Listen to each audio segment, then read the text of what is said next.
Iran और America के बीच तनाव कम करने की कोशिशों के बीच बड़ी कूटनीतिक हलचल देखने को मिल रही है। ईरान के विदेश मंत्री अब्बास अराक्ची इस्लामाबाद से रवाना होकर अब मॉस्को पहुंच चुके हैं, जबकि बीच में उन्होंने मस्कट का दौरा भी किया था। ये दौरा ऐसे समय में हो हुआ है जब दुनिया की नज़रें इस बात पर टिकी हुई हैं कि क्या ईरान और यूनाइटेड स्टेट्स के बीच दोबारा बातचीत शुरू होगी या नहीं। फिलहाल किसी प्रत्यक्ष वार्ता का कोई संकेत नहीं मिल रहा है, लेकिन पर्दे के पीछे कोशिशें जारी बताई जा रही हैं। रिपोर्ट्स के मुताबिक ईरान ने पाकिस्तान के जरिए अमेरिका को लिखित संदेश भेजे हैं, जिनमें इस्लामिक रिपब्लिक की कुछ लाल रेखाओं का जिक्र किया गया है। इन मुद्दों में परमाणु कार्यक्रम और स्ट्रेट ऑफ हार्मोज में शामिल है। हालांकि कहा यह गया है कि औपचारिक बातचीत का हिस्सा नहीं था। उधर अमेरिकी राष्ट्रपति डोनाल्ड ट्रंप ने पिछले हफ्ते 7 अप्रैल को हुए युद्ध विराम को अनिश्चित समय तक बढ़ा दिया था, जिससे 28 फरवरी को शुरू हुई लड़ाई काफ़ी हद तक थम गई, लेकिन स्थायी समझौता अभी भी दूर दिखाई दे रहा है। इस जंग के आर्थिक असर अब पूरी दुनिया महसूस कर रही है, क्योंकि हार्मोज जो एक रास्ता है, समुद्र का रास्ता, वहाँ पर रुकावट के कारण तेल, गैस और खाद की सप्लाई पूरी तरीके से प्रभावित हुई है और अंतर्राष्ट्रीय कीमतें उछल गई हैं। जवाब में अमेरिका ने ईरानी बंदरगाहों पर नाकेबंदी कड़ी कर दी है। पहले उम्मीद थी कि अमेरिकी दूत स्टीव विटकॉफ और जेनेट कुशनर इस्लामाबाद पहुंचेंगे, लेकिन ट्रंप ने दौरा रद्द करते हुए कहा कि बेकार बैठकर बात करने का कोई फ़ायदा नहीं। ट्रंप ने कहा है कि अगर ईरान बात करना चाहता है तो खुद फ़ोन करे, क्योंकि अमेरिका के पास सारे पत्ते हैं। दूसरी तरफ अराक्ची ने भी साफ कहा है कि अभी देखना बाकी है कि क्या अमेरिका सच में कूटनीति को लेकर गंभीर है। इस बीच पाकिस्तान के प्रधानमंत्री शहबाज शरीफ, सेना प्रमुख असीम मुनीर और विदेश मंत्री इशाक डार से उनकी मुलाकात इस बात का संकेत है कि इस पूरे संकट में पाकिस्तान अहम मध्यस्थ की भूमिका निभा रहा है। अब सबकी नज़र मॉस्को जो बैठक हो रही है वहाँ पर है।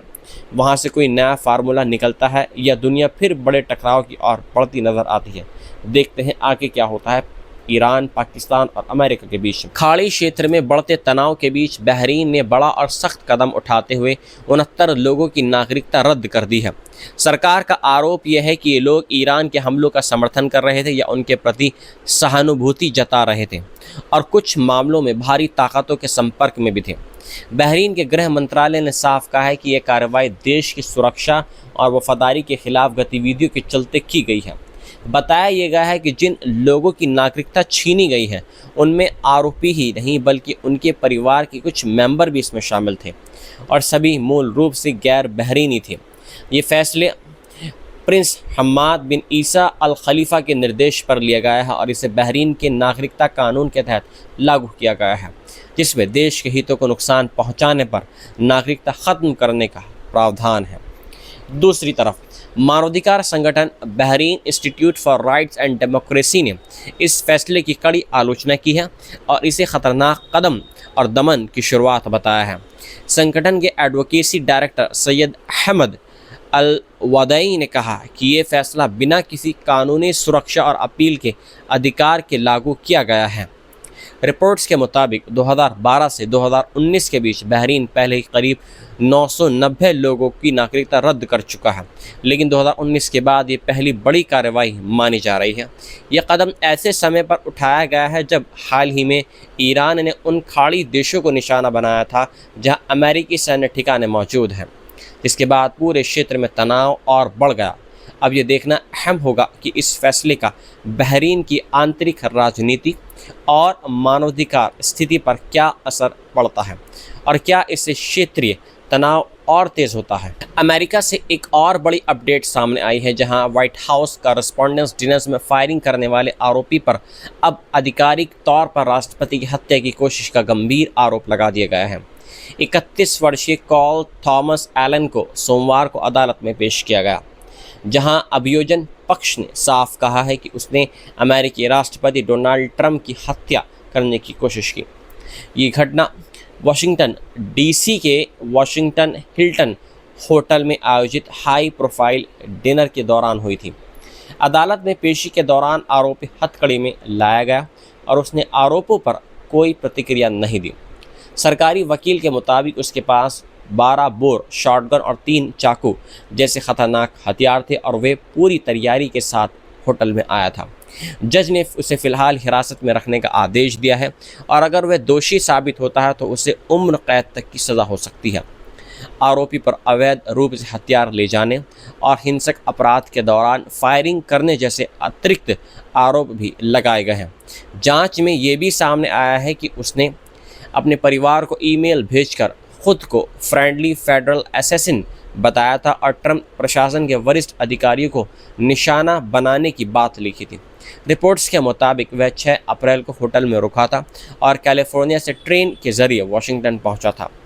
घटना के दौरान उसने सुरक्षा जांच मशीन को पार करते हुए अंदर घुसने की कोशिश की, तभी सीक्रेट सर्विस ने उसे रोक लिया और जवाबी कार्रवाई में एक अधिकारी की भी घायल हो गया।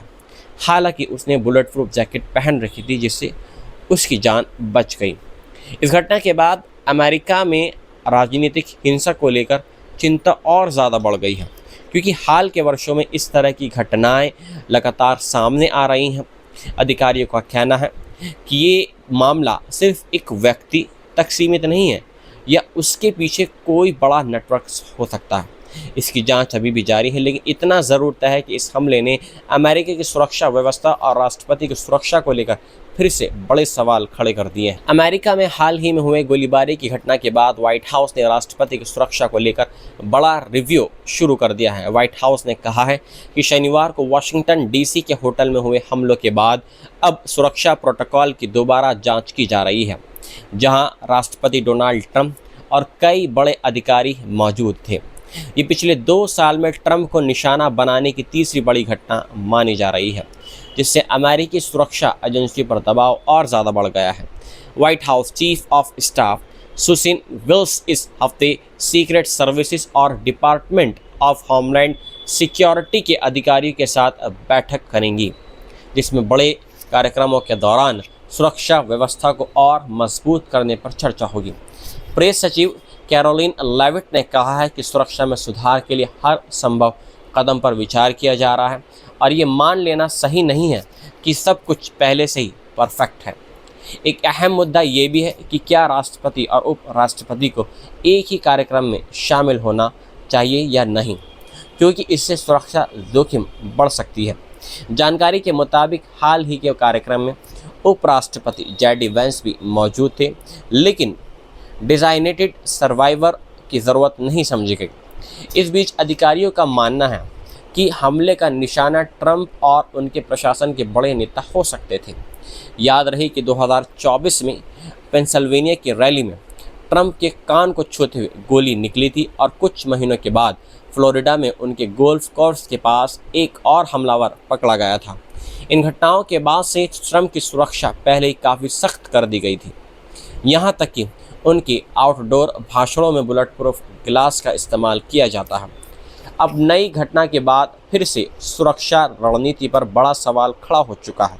हालांकि ट्रंप ने सीक्रेट सर्विसेज की तारीफ करते हुए कहा है कि अगर सुरक्षा में कोई कमी होती है तो वे खुद सबसे पहले शिकायत करेंगे, लेकिन फिलहाल उन्हें अपनी सुरक्षा व्यवस्था पर पूरा भरोसा है।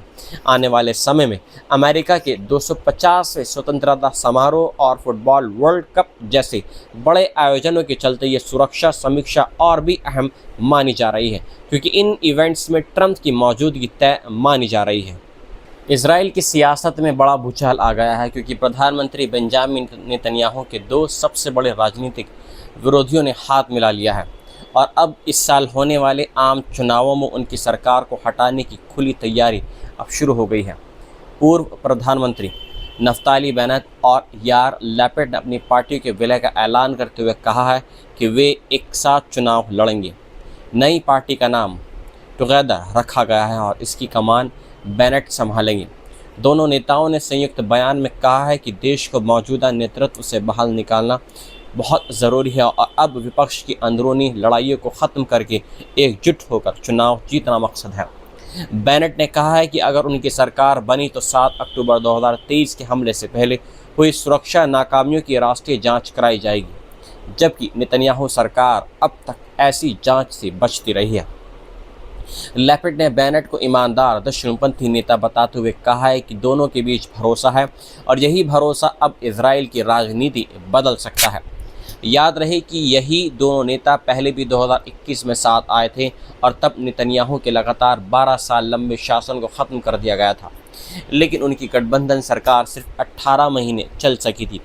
इसके बाद 2022 में नेतन्याहू ने वापसी करते हुए इजराइल के इतिहास की सबसे दक्षिणपंथी सरकार बनाई, मगर अक्टूबर 7 हमास लेड अटैक के बाद सुरक्षा मुद्दों पर उनकी छवि को बड़ा झटका लगा है।